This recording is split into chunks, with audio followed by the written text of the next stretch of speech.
Hello and welcome to the Heresy Lodge. I am your host, Dylan Cooper, with the constant host over here. Gavin Franklin. And guys, we are here this week to finally review Fear to Tread. The Angel Falls. The angel definitely falls. And then he rises. And he may fall again. There's a lot of falling and a lot of angels. Hell of a lot of falling, actually. Every fucking dream, I saw this angel falling. Okay. But before we get too far into that, we got to talk about the booze. I am drinking today a Blue Moon Light Sky. This is the low-calorie version of Blue Moon. It's actually really good. It's pretty quality. Yeah. It's a quality seltzer, I would say. It's not a seltzer. It's a beer, but it's like it is a beer. It's like since it's low cal, it's kind of like a seltzer at the end of the day. If you aren't over 100 calories, you're healthy. Yeah. I am sick this week. And it's been kind of rough. So I'm drinking a hot toddy. It is tea and whiskey is what I am basically doing right now. So there you go. Getting wild. And of course, we have to do our normal bullshit. We will be doing a giveaway for our 1 year, which I fucking did not look at again. I'm going to pull it up right now, and I will tell you the week that we will announce the winner. That week shall be... Sorry, we've had a lot of episodes that I'm scrolling down through. December 5th was our first episode. Oh, that's a 1 month away. We are 1 month away, so we will announce the winner on December 11th. Yes, December 11th, we will have our winner announced. In order to get involved in our giveaway, all you have to do is interact with us, guys. You can do that by joining the Discord and talking in there. You can tweet at us. You can email us at theheresylodge@gmail.com. Our Twitter's at Heresy Lodge. You can find our Discord pinned to our Twitter at Heresy Lodge. And comment on the YouTube. And that's it. Yes. That's how you get in. I think that's it. You can leave us a review on Apple Podcasts. Yes, that too. We will be giving away a Games Workshop voucher. It'll probably be in the realm of somewhere between $50 to $100. We haven't really talked yet, but that's typically our standard. Mm-hmm. So, interact with us. Get involved in that. Get yourself a fucking voucher. Now, yeah. What we found is a lot of people that are kind of joining us in the Discord and stuff like that are people that don't necessarily play the tabletop, and they just really enjoy the books because the tabletop is fucking atrociously expensive. Yes, so guess what?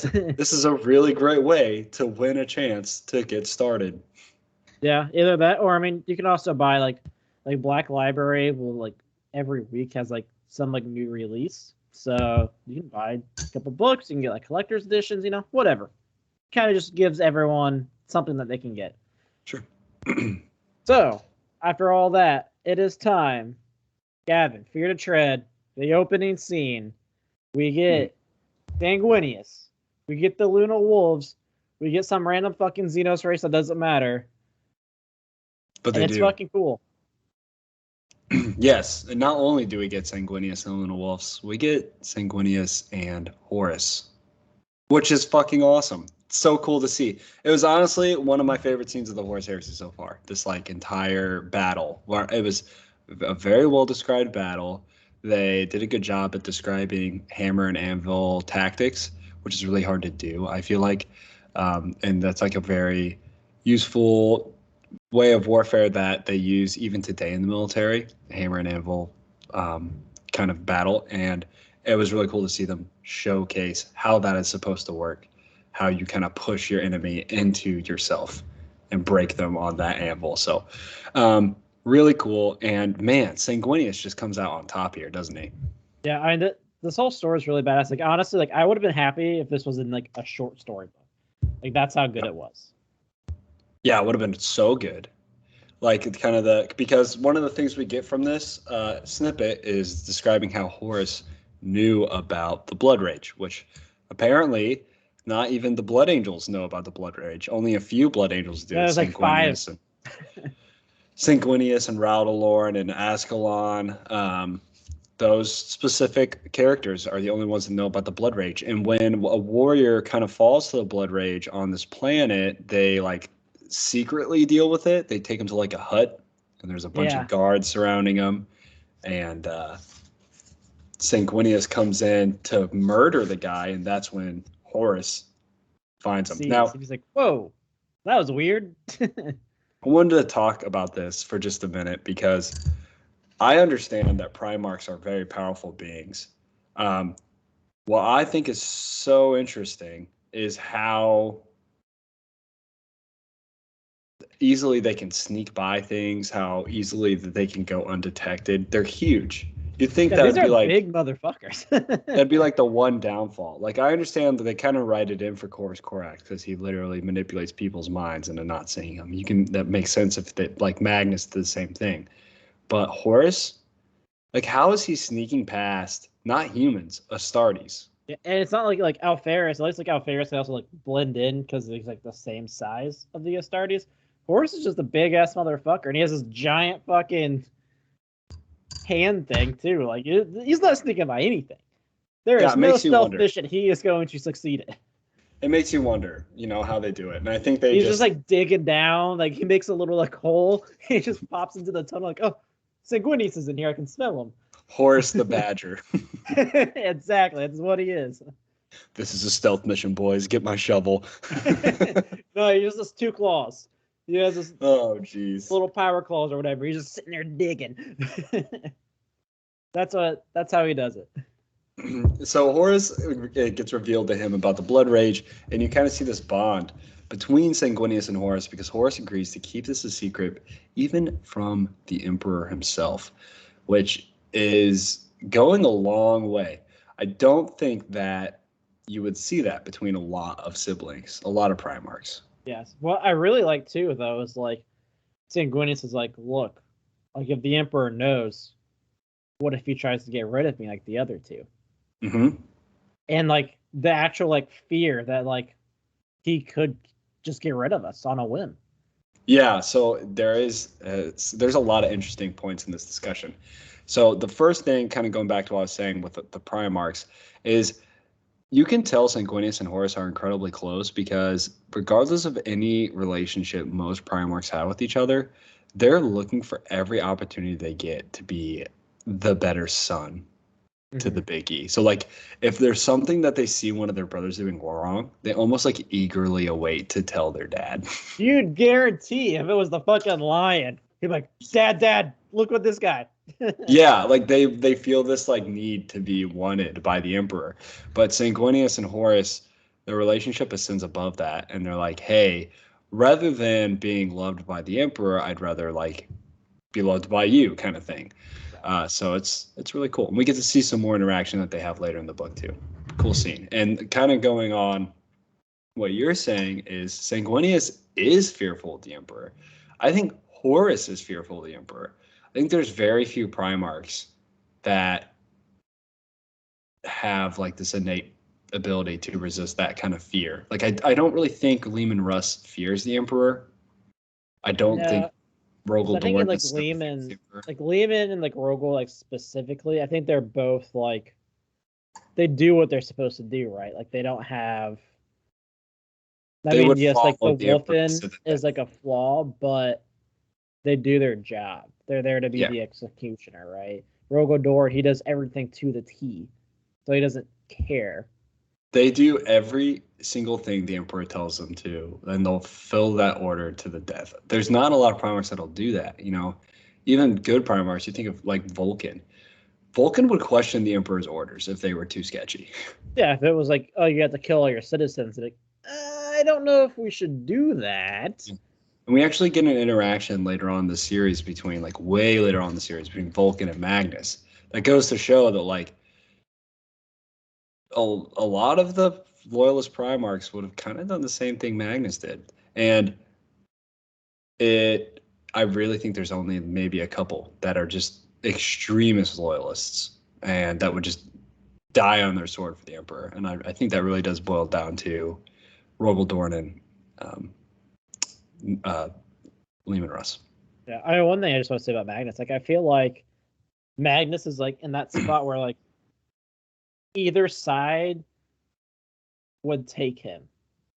Not only because he's powerful as fuck, but like, yes, he did have like bad intentions, but he did it really poorly. So it's like, I mean, you fucked up, but we could really use you to fight Horus.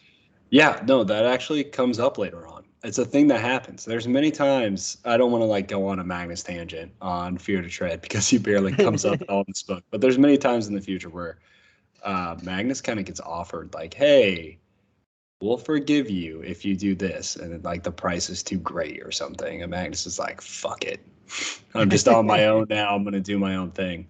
So yeah, you're absolutely right. And I think what the point we're trying to make is this scene, more than any other so far, is going to show how fearful of the Emperor his Primarchs actually are. How fearful of the Emperor, like a lot of them are. And it also makes you think, like, on what whim were the other two deleted? Because it doesn't sound like it was anything like crazy. Yeah, like, was it something small? Was the Emperor just annoyed one day? I can't imagine. The fact that he's afraid of just like his genetic flaw, where, I mean, they're flawed. They just become more bigger killers.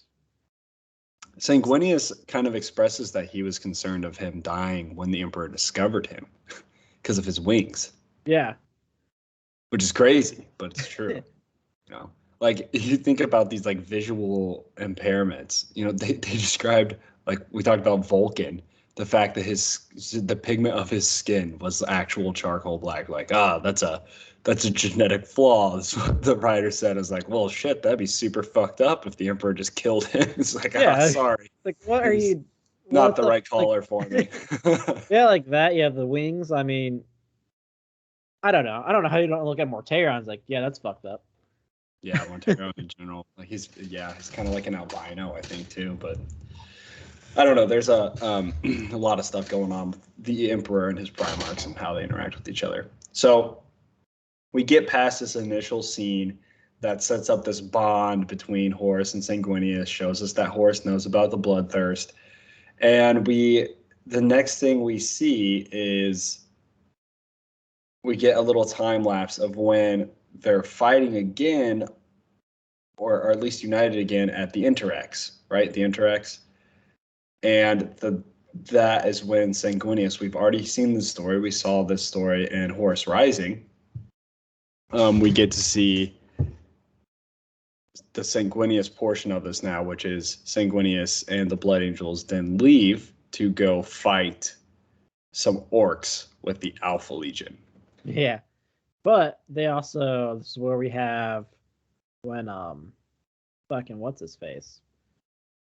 Fabius Bile, I'm pretty sure in this one too, is when he goes and gets the Blood Angel that Erebus goes and gets the Blood Angel from Fabius Bile. So we talked about this last time. Fabius Bile, the Emperor's children, they were originally sent to rescue the Blood Angels on Murder, which is eventually why Sanguinius and Horus were united. And what happened was they took the body of one of the Blood Angels. Fabius Bile was operating on it. Erebus comes down, is like, I'll take that body for other purposes. And it just kind of made you want to throw up because you're like, I fucking hate Erebus. Yep. Fabius is also kind of a creep. Like, it's just, it's just two creepy characters, and you're like, ugh. You want an anal plug? Yeah, anytime you get a scene with Fabius and Erebus, you're like, ugh. I don't want to know what's going on. There's gonna be some weird shit that's about to happen. Oh, yeah. One's going to pull out some sort of tentacle porn monster, and the other one's going to find some way to do some weird experimentation on it to add more dildos. All right. Put that inside a fulcrum. Straight through the asshole. They're weird characters. So we know. So what happens is we know the Alpha Legion they're bad guys. We don't. Actually, I don't remember when the events of Legion took place, but I'm pretty sure it was before the whole going to the asteroid belt that they were in. Probably. Like, it seemed like it was because, like, they kept talking about how, like, the orc ships would just, like, randomly, like, start coming out as if they were afraid of something. Yeah, and I wonder what that was. So this was my thought process, was the Alpha Legion was using tactics to really fight the Blood Angels here, not the Orcs, by delaying them. Yes, that's what I thought too. Because like, it seemed like they were delayed enough so that the Word Bearers magically intercepted them. Oh wait, there's that mission. Yeah, not only that, but they delayed them enough for events to unfold at the right time and place. They needed Isfahan to happen during this time, but the Blood Angels didn't want them to know about it. Yeah. So, yeah, what was confusing to me though was those lines that was talking about how the orcs were like fleeing from something that was very scary to them. And I'm like, what do you think that was? That It's the had to be Alpha like Legion. some like chaos shit. That maybe, But I don't see like, the Alpha Legion summoning that stuff. exactly, because we get in the short stories with Alpha Legion all the time, where Yeah, the they're Alpha like Legion is like, disgusted. what the fuck are these guys doing? Yo, man, I know like we do weird shit, but this is real weird. Yeah, they're one of the very few Trader Primarch legions that are like, Man, I can don't you want imagine one of the Alpha Legion there that's like infiltrate the Word Bears? Like, man, what the fuck? I don't like this at all.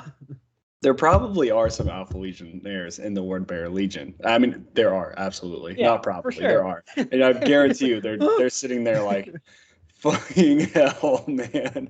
I am a Ferris. I'm a Ferris. So they eventually eradicate all the orcs. That's when you get introduced to Kano, the Psyker, and Marius, the Apothecary. No, you don't get introduced to Marius at this point. You get introduced to Kano, Radalon, and the fact that Kano's kind of being like hunted down by this, like, not necessarily hunted down, but he's being like scolded by this warden. Yeah, Ascalon. No, not Ascalon. Ascalon is the Sanguinary Guard captain. The warden is like, he's like a chaplain. I thought they was like part of both. The No, one that so was like following him. nope. The one that was following him. If I can pull up the names. The one that was following him was Yasan Anelis, which is warden. And Ascalon is the Sanguinary Guard commander. So he's like the lead guard of Sanguinius, where this guy is like a chaplain. He's kind of like, it's like the difference between Namiel and Corswain. Sure. Yeah. So, yeah, you get introduced to them during this orc fight, and it kind of introduces that conflict between your Psyker, and it goes back to Nikea and how like he's kind of been put back into the ranks, and he's just a regular soldier now, and that must really suck. Like, it talks about this in the book, and I'm glad it does, because they were like very valuable members of the Legion prior to Nikea. Like, they could do some crazy shit. Yeah, and like we have a thing with Captain Amit where he's like this is like after like Nike happened. He's like, what the fuck are we supposed to do with our current librarians? Like, Yeah. you're just gonna tell them like oh, sorry, you can't use your fucking gun anymore.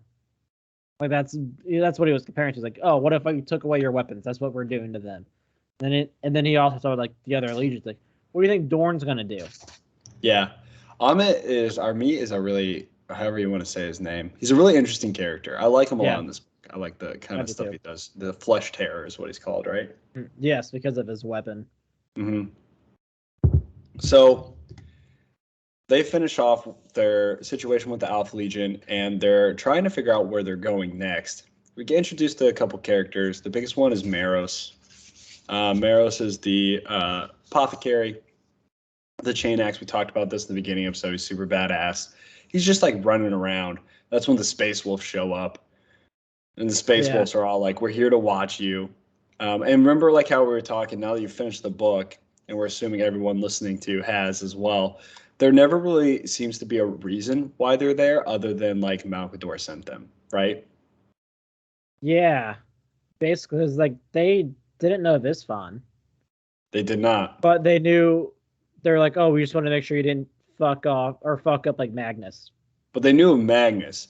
So like I said, I'm pretty sure what was happening was like shit was going down. Huh? Huh? That's just more timeline fuckery. I don't think so. I think it's more, well, Magnus definitely fucked up before the events of Isfahan. True. So this is correct. So like what's happening is like the Space Wolves probably got told about Magnus and was sent to the Blood Angels. And in that transit, Isfahan occurred. Yeah, I can see that.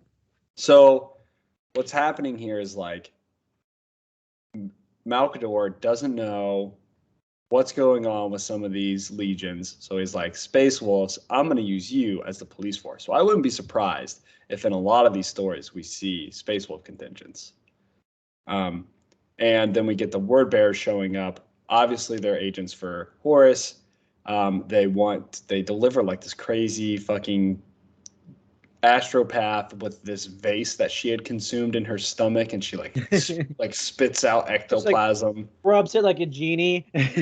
Yeah. And Horus comes out and he's talking to Sanguinius about how he needs to go and finish off this alien species that they fought at the very beginning of the book. And I love like the concept where he's like, I'm pretty sure the Khan finished them. And Horus is like, but he didn't. That would have been my first suspicion. Yeah, for real.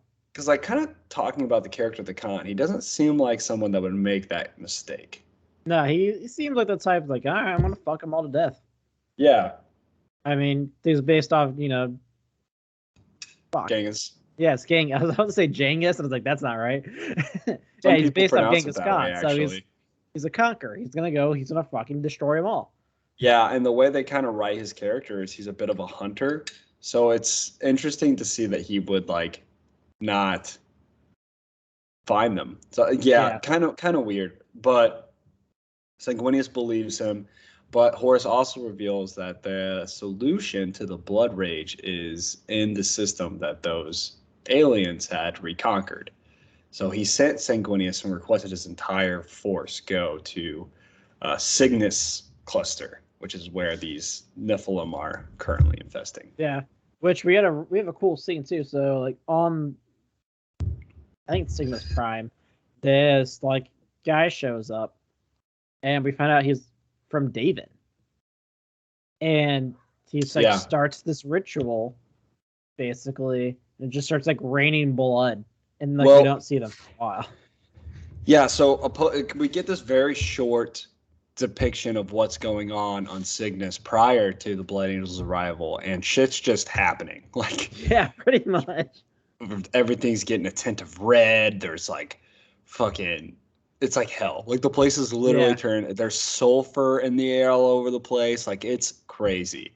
And though the governor, who's like not actually the governor, like he's some dude that got put in charge because the governor died and then every other representative died. He's like some like guy mid-tier government that is just now in charge of everything in the Cygnus cluster.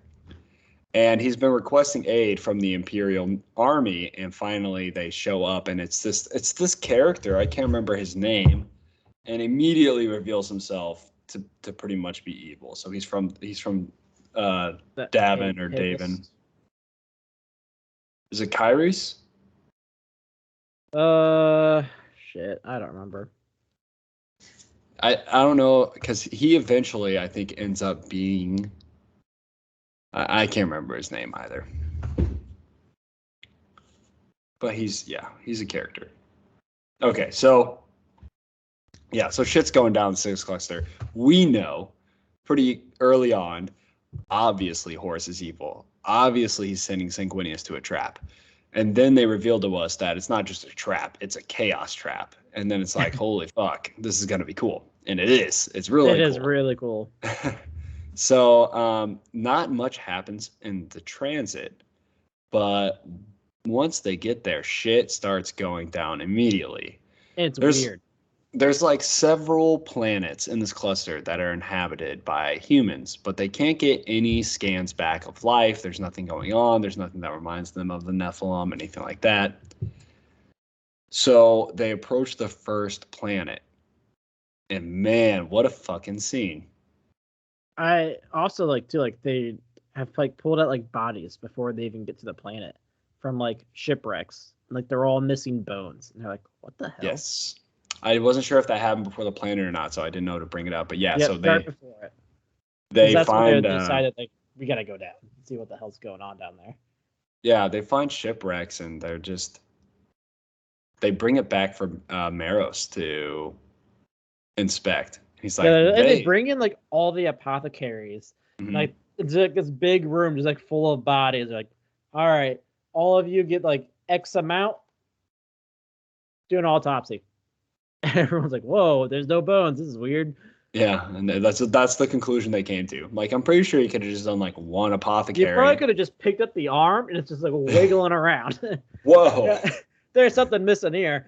No, they bring in 100 apothecaries and 1,000 bodies, and they're like, "What's wrong?" And then like one of them's like, "Sir, they don't have any bones." Everyone was like, "I agree." Well, how'd that happen? Literally don't know.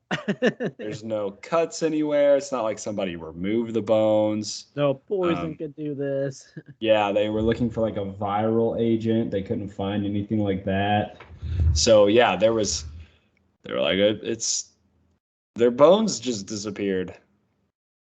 So people were, so the planet, they come to the first planet, and that's when like the planetary thing occurred. So the first planet was devoid of life.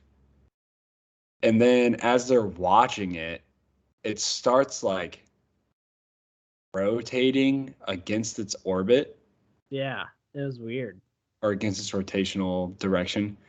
And like it reveals itself with like a giant earthquake and it separates the planet, and you see like the magma come through, and it's the symbol of chaos.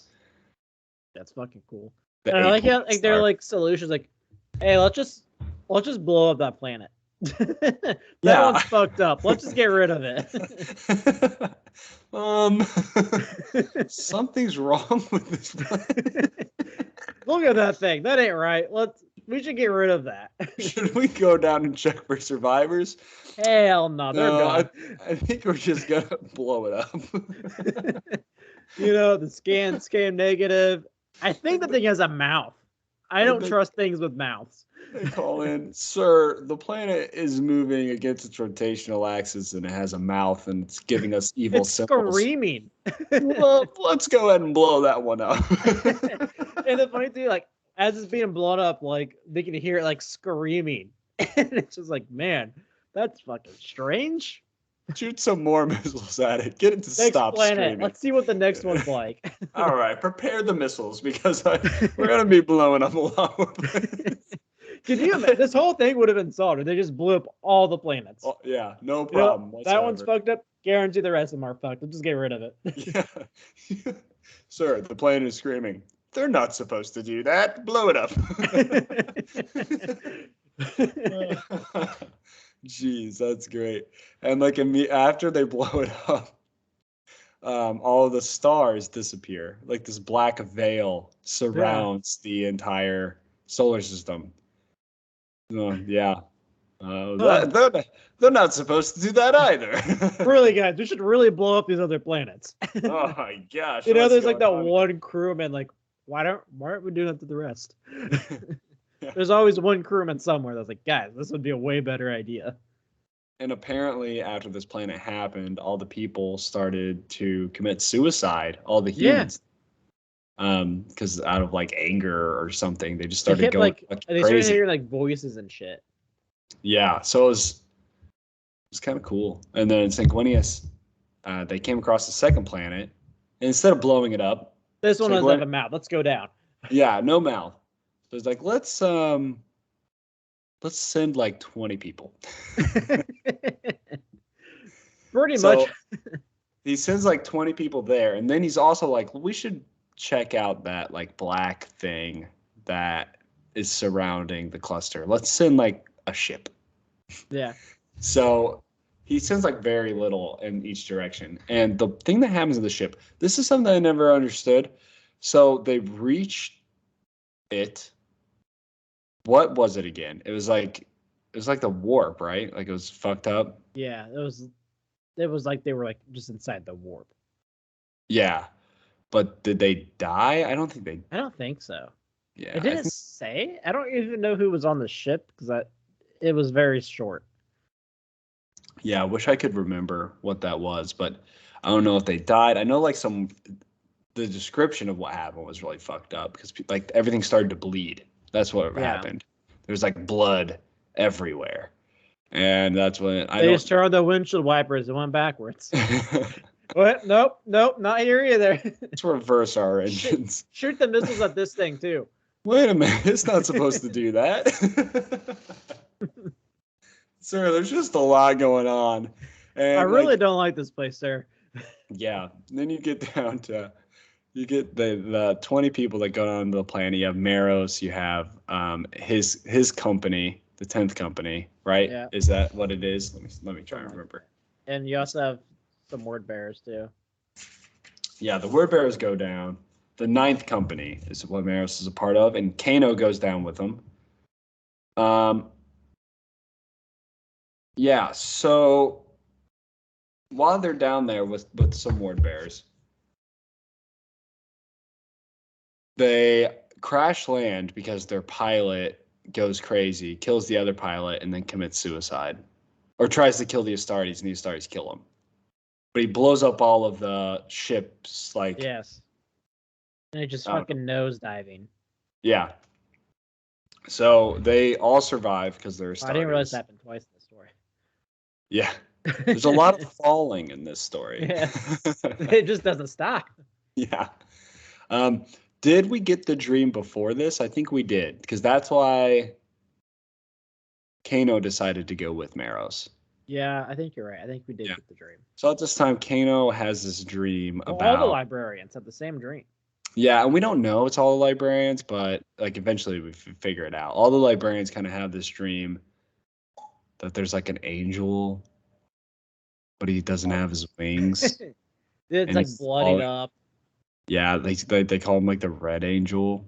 Yeah. And it's like the angel cannot fall or whatever. And it's like, I don't know, it's interesting. Like whenever writers try to get really weird about dreams and like what they mean, I'm like, I don't fucking know. Like just tell me the story. Yeah, pretty much.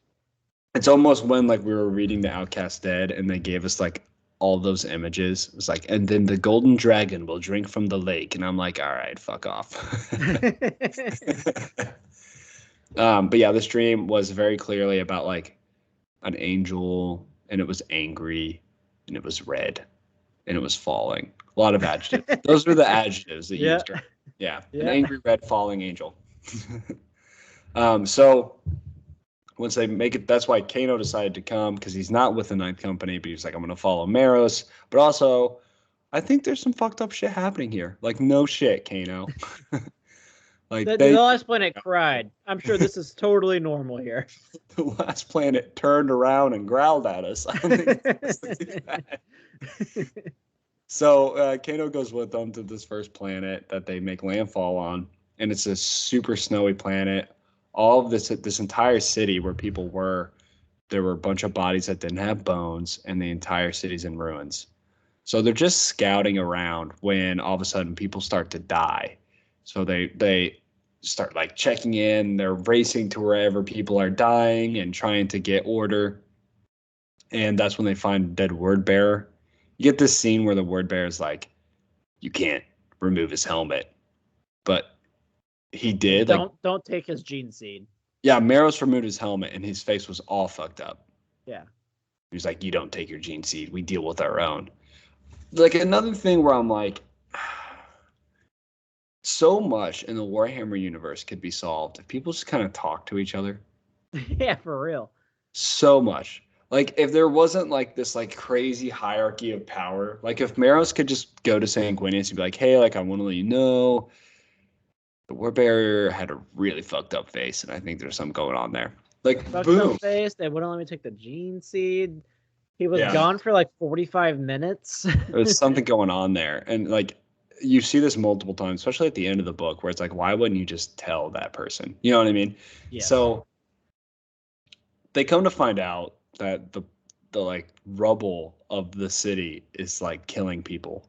Yeah, it's like the most ridiculous shit. It's like combining into things and just trying to kill people. It's like, what's happening right now?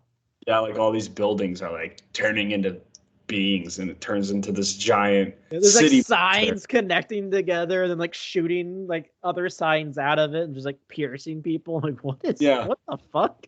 It becomes like this weird concrete metal being that's trying to kill things, and so they run away, obviously, because you don't. I love to like they leave the planet, and people are like, "These motherfuckers are idiots. There's no way that shit happened." Like, dude, you don't fucking understand.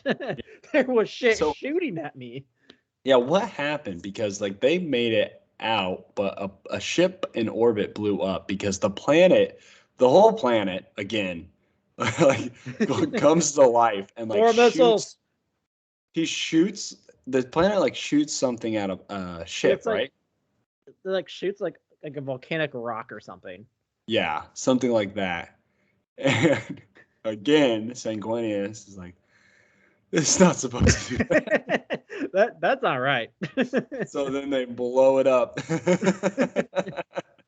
How many missiles we got left? We got about 7 more planets. Guys, listen. Anytime I see something that's not supposed to happen, I'm just going to blow shit up. And you know what? I like it. That makes a lot of sense to me. Yeah, I agree. So they blow the planet up. Maros and like the Ninth Company are like, hey guys, so that city just came to life and attacked us. And they're like, well, what do you mean? Like, well, I mean like a street sign walked over to my friend and then stabbed him. Everyone's like, oh, well, you're full of shit. There's something weird going down there, and you guys are fucked up. Yeah, like, oh, you clearly have a virus of some sort. You're being ridiculous. And like, it's so crazy to think that this Ninth Company, who just lost a bunch of people, are like, hey, this is what happened. And everyone's like, yeah, no. They've seen like, 2 planets do weird shit. But yeah, we've had to no blow way. up. We've had to spend a shit ton of missiles. We saw a planet yell at us earlier, and you're telling me that a street sign stabbed your friend? Dude, those Nephilim, they're fucking with you so hard. You're idiots. So that they were ignored there. And then they make it to third planet. I can't remember if they go to 4 different planets or if the third planet is where they end up, because that's where they actually find survivors. They went to that one, I think, because I think they actually got a read on that one. Yeah, so they get like a ping or whatever, and they're like, someone survived, and they find that these people are being like held up in this ship. That was a ship. I just thought it was like a cargo bay. Well, it was like a cargo bay in a ship. It had crashed from orbit. Oh, okay, yeah. Yeah. So the Space Marines made their way in there, and they were attacked by succubi, which are, if you don't know what succubi are, they're really sexy demon things. My ex-stepmother. Not the sexy part, just being Wait a minute. Hold up here, guys. We just got a very weird confirmation. Look, from Dylan in South Park, the succubus is very different. Yeah. Oh yeah, succubi are like really sexy demon things. Dylan's like my stepmother. Oh yeah. No, I hated that also woman. like Dylan's stepmother. She was a fantastic woman. There was a big X there. Mm-hmm. I guess EX. That'd be EX. So I'm cultured. They go and find this woman, and I guess like there keeps being a recurring theme. People are crazy. They're wanting to murder each other. They're more crewmen are like committing suicide.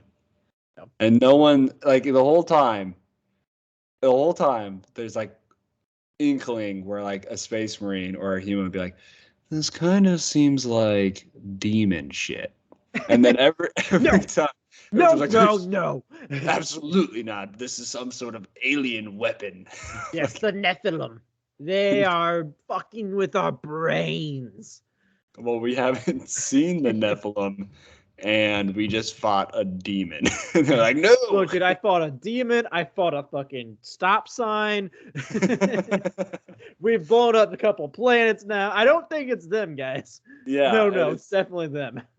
It's so funny to see all this happening because it's like the psychers, the previous psychers are all meeting up like, we had this weird dream. And again, another situation where it's like, you should have just like told someone.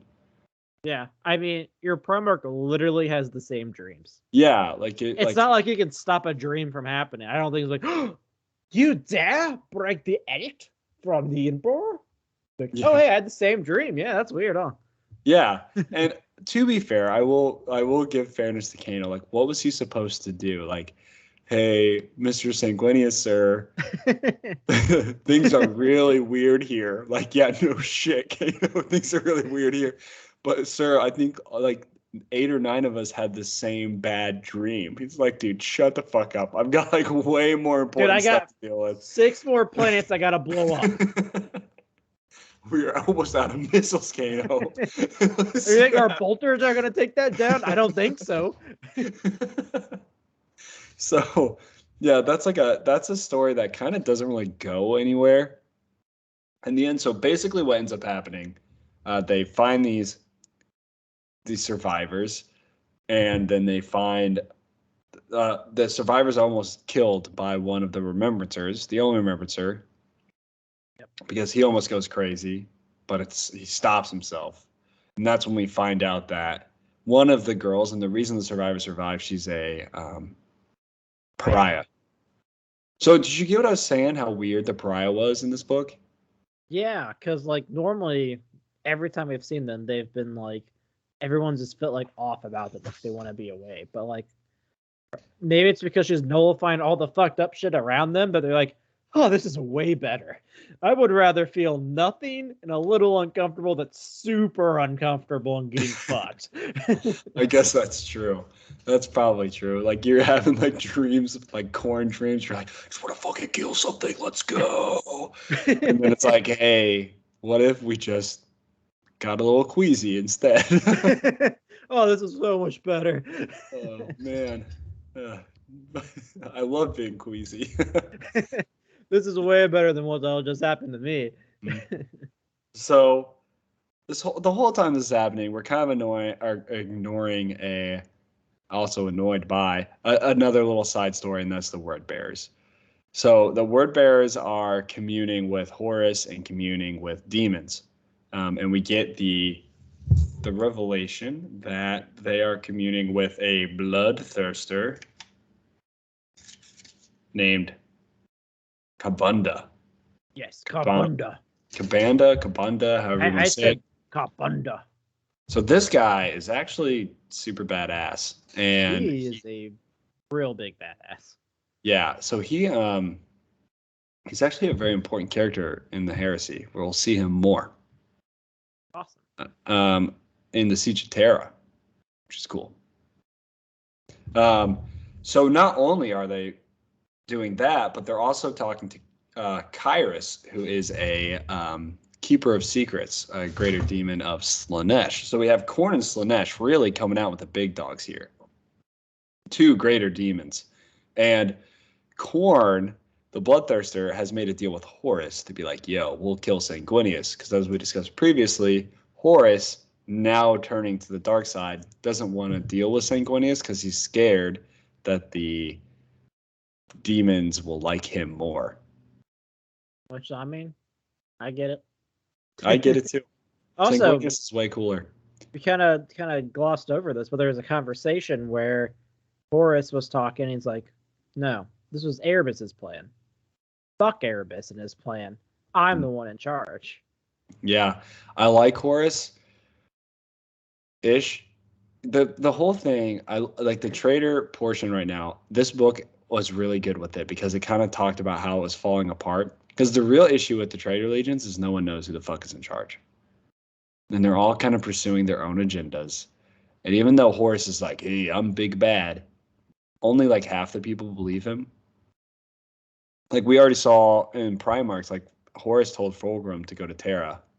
And Fulgrim's like, fuck off. I'm going to do what I want. I'm gonna go do something else. Yeah, And or the Alpha Legion doing Alpha Legion things. yeah, like the Alpha Legion's doing their own shit and hiding it from Horus.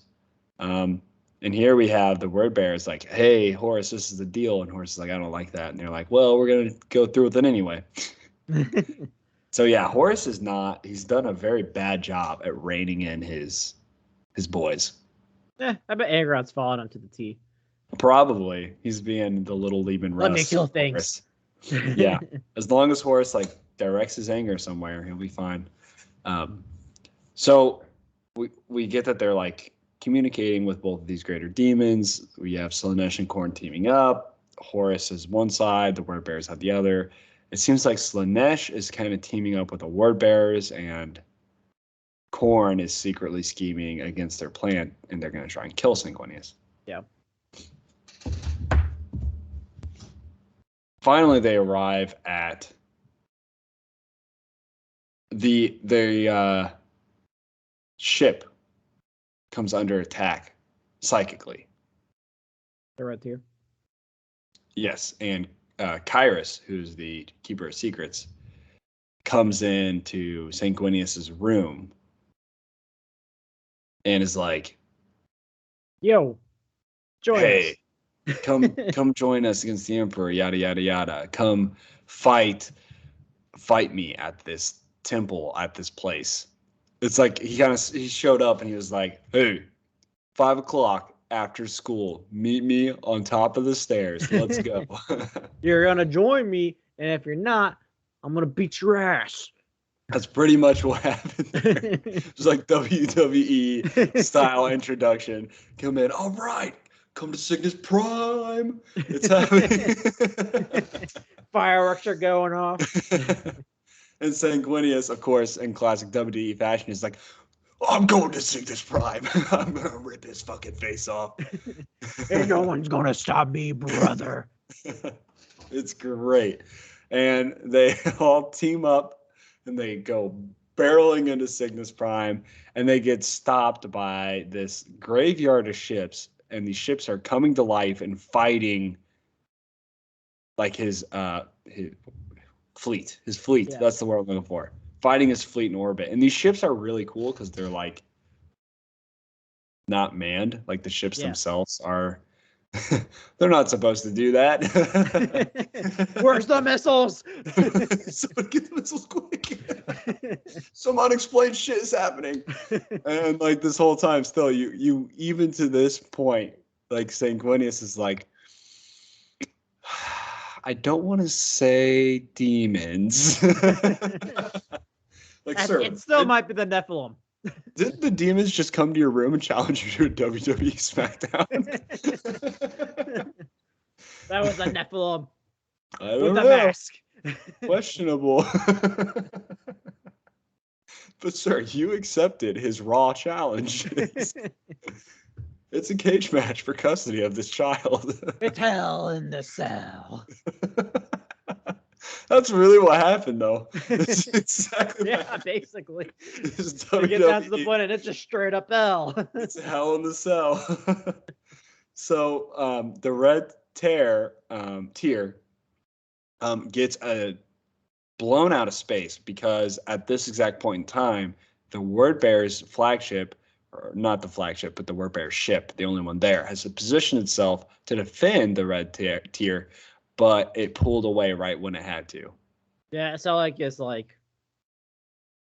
almost was like a fucking just like a cargo thing. That's what I imagine. Just ramming into it. And like, nah, we're not shooting that. It's got our sigils. I see chaos shit over there. Let that happen. Let's go. That's why the Word Bearers on the other hand of the story were like, that's not supposed to do that. Nice. Hey, nice. That's so cool. You ever seen it do that before? No? Fucking sick. So the red tier comes crashing onto the planet. And everyone survives, and they have this meeting about what they're supposed to do. And this is when the character of Amit really kind of came out for me. And it was like, this guy is awesome. So they're all the commanders are sitting around, and they're like, okay, what are we going to do? What's the plan?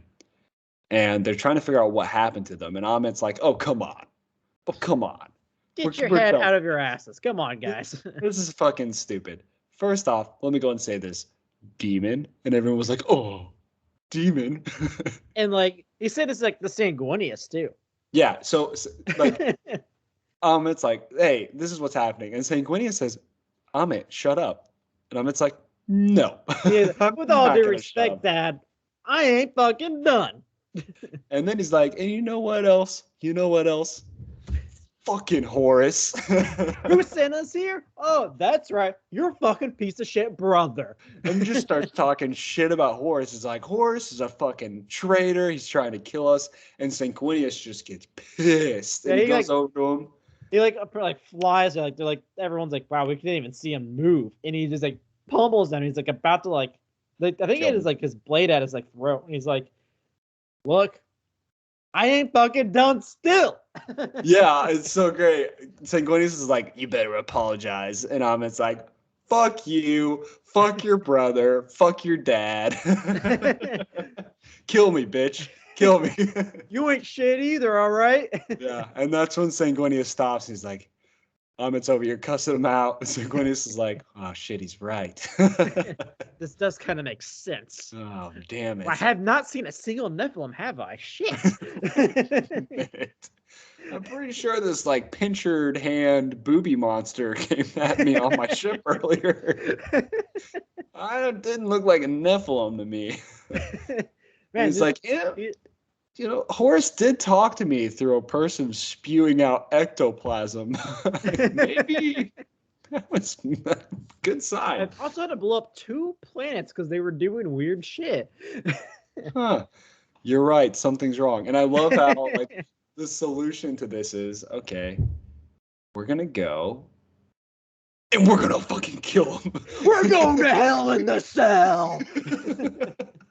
There was like no strategic thought behind anything. They weren't like, what are we going to do? Sanguinius is like, oh, we're going to fucking go. Like this realization, like Horus is evil, this realization that they're fighting demons didn't change anything. It's like, we're going to go. We're answering the summons. So they march in like old school Revolutionary War style marching. I just imagine like this big open field, right? Like that's all it is. You have one side the Blood Angels, and you have the demons lined up on the other. And then Sanguinius grabbed a microphone, grabbed a microphone, and they shit talked each other. Are you ready?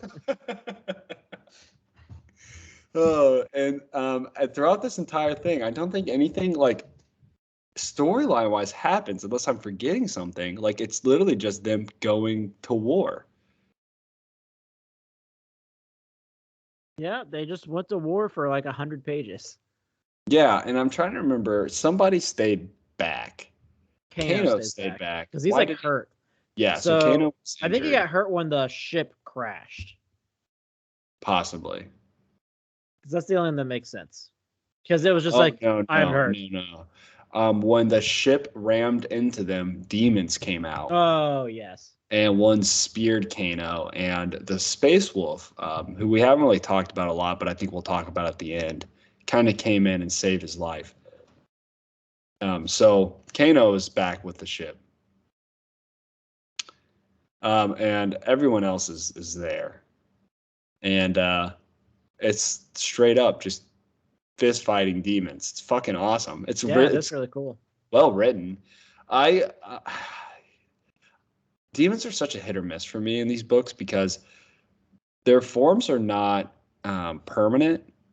So they're very difficult to describe. Have you noticed that? Like when you're reading the description of a demon, you're like, I honestly could read this 10 times and not understand what you're trying to describe. Especially when it's like several different like animals and shit. I'm just like, dude, what is happening?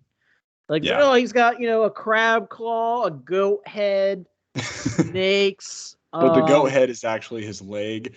Yeah, it's like, what is happening right now? Yeah. Oh, there's a buck over there?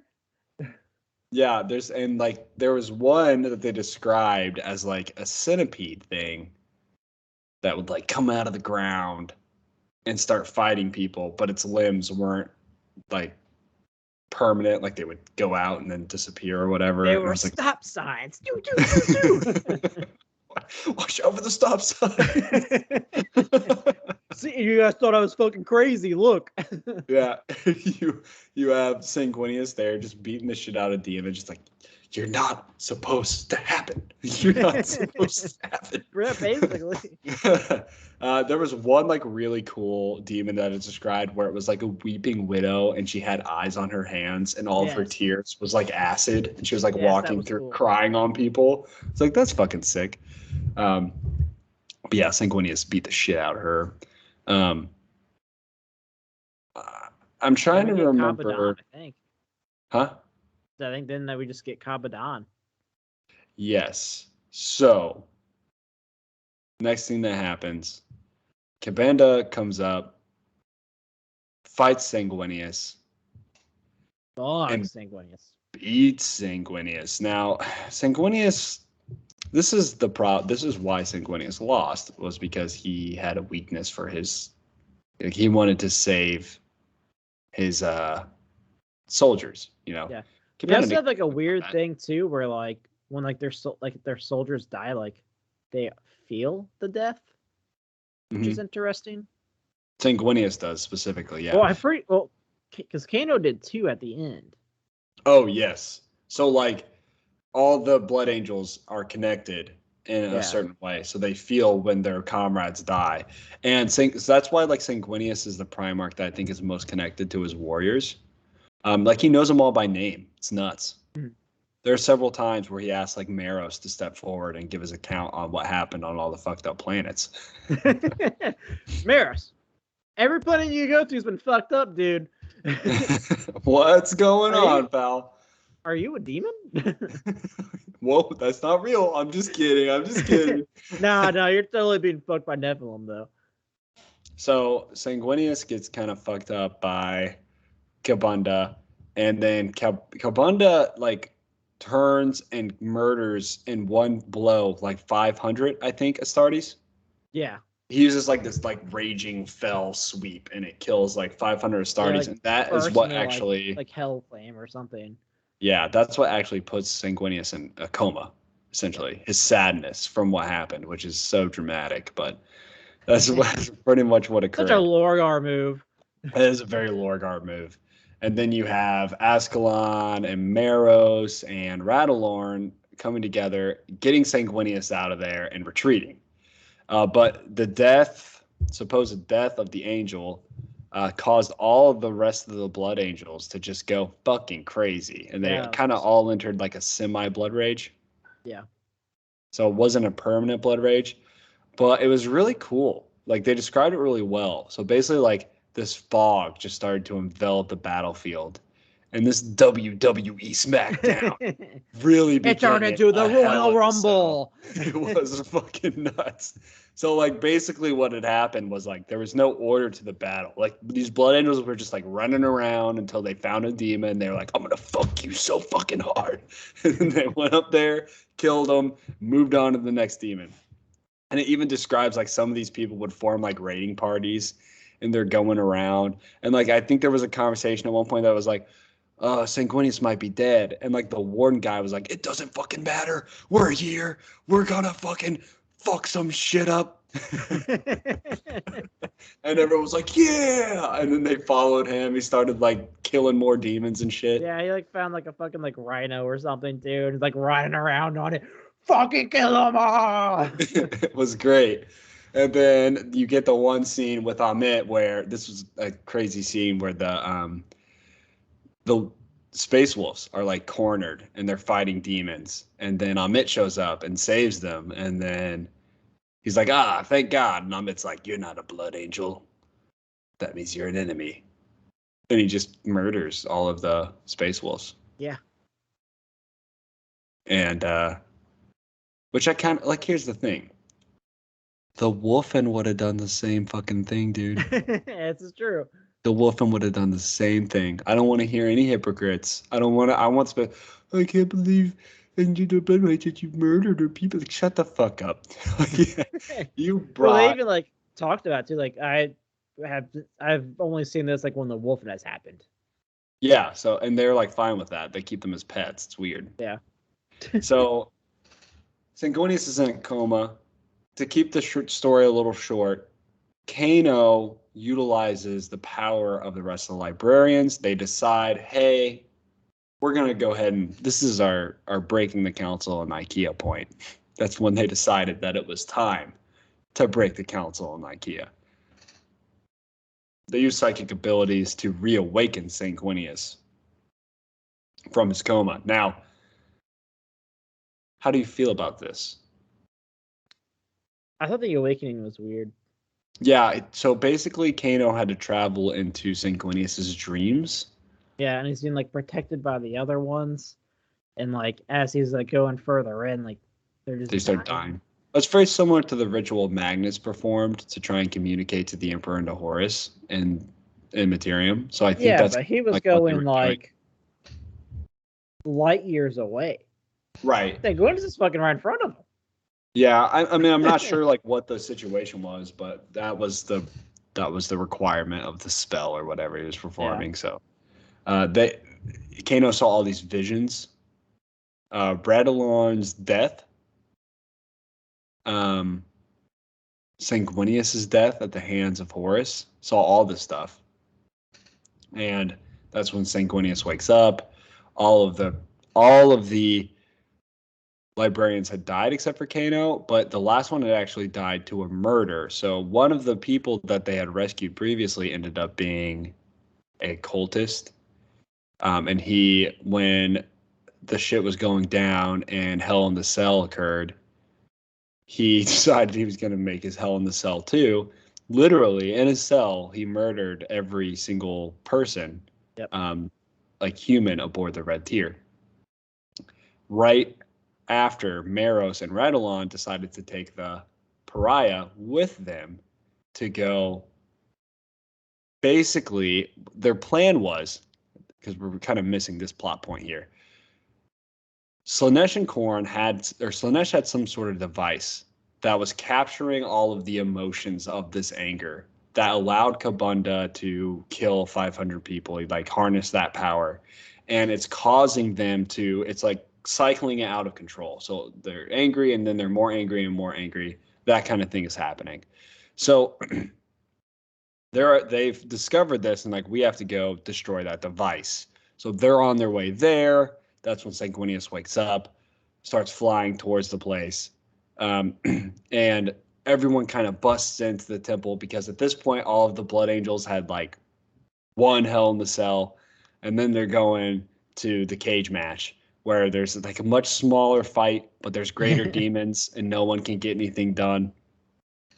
And that's when like Raldoron's like about to get killed by Kabunda. Yeah. When Sanguinius shows up. Sanguinius shows up. Fucking beast, by the way, Sanguinius is. So there's no other Primarch that I'm aware of that at the same time fought and won against two greater demons. Well, one of them, he just like takes the sword and just throws it and just like spears Kaisis or whatever the hell the other one was, and he's like stuck to the wall, and then he just fist fights the other one. Yeah, it's fucking great. Like that scene right there, I'm like, okay, that's why you're the most powerful Primarch. Yeah, bad motherfucker. Yeah, Sanguinius is just beating the shit out of everything. But Kaisis, in the end, like he beats Kabunda, but Kaisis is trying to tell him, like, oh, hey, I can save your Legion from the Blood Rage. Look at them. They're about to tear each other apart. All I need is you. You need to sacrifice yourself to the chaos. And he's like, all right, I'll make that sacrifice. And then in a fucking Indiana Jones style Tarzan moment, Meros is like, you won't sacrifice yourself. And then he goes up into the cauldron that Sanguinius was supposed to step in. And this cauldron that was capturing all their emotions was being powered by the almost dead Blood Angel that they got from murder. Erebus had given them this power. So that's when Meros became something. He became evil. He became the Red Angel. The Red Angel. See you next weekend. Just the Red Angel. They have like this like moment where like, oh, that's what they call Angron, and he's like, I don't give a fuck. Oh, well, Angron can meet me for the title. Pretty much, that's exactly what he says. Whoever wrote this, man, I'm telling you, they James love Swallow. WWE. James Swallow's like, I'm just gonna write a WWE story in a book. So Maros is now evil, which is super sad. So he's like being tortured by this demon that's possessed him. He's got wings now, and he's joined the side of Horus. But as the cost that had to be paid in order for the blood rage to leave all of the rest of the blood angels at the time. Just kind of wrap things up real quick. You get the scene where they're leaving, and Amit reveals to Ascalon that, like, hey, I killed Space Wolves. And Ascalon's like, well, let's keep this under wraps. Don't tell Sanguinius, which is confusing to me. Yeah. Because I really feel like this is the real issue people have with Lehman Russ. If Sanguinius told Lehman Russ, listen, this is what happened, I'll do what I have to do to, like, atone, whatever. Atone. Lehman Russ would be like, okay. Yeah. I feel like he would. Yeah, because I mean, I'm sure his fucking people have done it. It's like, yeah, I get it. Yeah, and like the only reason he hates Magnus is Magnus never did that. Magnus was always like, I'll do, I'm Magnus. You're wrong. I'm Magnus. Yeah. But yeah, so they decided not to tell Sanguinius, which was an interesting point. I don't know why that they made that decision. At least tell Sanguinius and let him figure it out. Don't keep it from Sanguinius, but that's what they did. Also, one thing we didn't talk about is like the palisade they fought in was made of all the bones of the people whose bones were missing. That was really cool. It was. They described like what bones were used to make what part of the castle. I was like, ooh, it's kind of fucked up. Real girl, that is hell in the cell right there. Yeah, it is. And then we have the fire. We have the scene with the Red Angel meeting Horus. Yes, so the last two scenes we get, the first one is with Sanguinius and where they arrive coming out of the veil. Oh, yes. I even forgot about this part. I just read it. Yeah, they arrive and because they go into the warp and he's like, fine, because they can't find the beacon because, Magnus destroyed the fucking Astronomicon. Like, they're find the strongest psychic force. And they come out way off. And then they see, like, some ships coming. And they're like, oh, sir, I think this is for you. And you have Robute Gilliman like, what's up, bro? We can do things. Yeah, Robute Gilliman at this point is probably like, oh, thank fucking God. But I was really hoping you weren't a word bearer because I did not want to deal with more of this bullshit. You know who would have enjoyed seeing Sanguinius more, though? Was it Horus? No, Rogel Dorn. Another one. Dude, I've been trying to talk to you for weeks. I talked to Korax. He had like 12 people with him, and then he bailed. Can't trust that guy. I can't find the Khan anywhere. He's dicking around somewhere else. It's so funny. Can your guys make weapons? I need bullets. Bears Manus. We're out of missiles. We're pretty sure Vulcan's dead. Like we're just out of people. Yeah, so he meets up with Brute Gilliman, and I think we get that entire storyline. So I think what happens is, if we follow along in the books, Mark of Calth actually occurs before this. So Mark of Calth's ending ends up wherever this ends. And then the Unremembered Empire, so Vulcan Lives, also ends up at this story point as well. So the Unremembered Empire is the combination of Vulcan Lives, Fear to Tread, and Mark of Calth. Super excited for that. Yeah. So, anyway, as we're going along, the other scene we get is the Red Angel joining Horus. He's presented to them from Erebus. And Erebus is like being just like a punk ass bitch. Yeah, he's like, this is supposed to be Sanguinius. This guy won't do. Yeah, he's like, if you fucking went behind us trying to destroy our plans, you're gonna piss off the Chaos Gods. And Horus like, I don't give a fuck. Listen, you got done fucked up, Mr. Horus. We got our whole team back here, and they're ready to tear you limb from limb. And Horus is like, watch this. Steps down, fucking he cuts. Yeah, he just takes the weapon and literally just cuts off Erebus's face. He's like, the whole time I'm like, damn, that's nice. And that's why this book is now my favorite book. No, I'm just kidding. It just felt so good. Yeah, that scene was 10 out of 10. Heresy Lodge approved. Yes, I that was probably the most satisfying thing that we've had this entire series. Like, Yes, Thor it's Varian fine. didn't get killed. He got fucking his heartless ass dragged back somehow. At least Yeah. Erebus just got his face cut off. Like, oh yeah. I wish he Yeah, would have it's just so fucking nice. killed him, but that felt good. It's cool to see a prominent word bearer like Erebus have some pain. Yes, he deserved to get his dick kicked in. Yep. So I Alright. didn't get to do my rankings, so I'm gonna do mine now. Importance to the Heresy has to be a 10.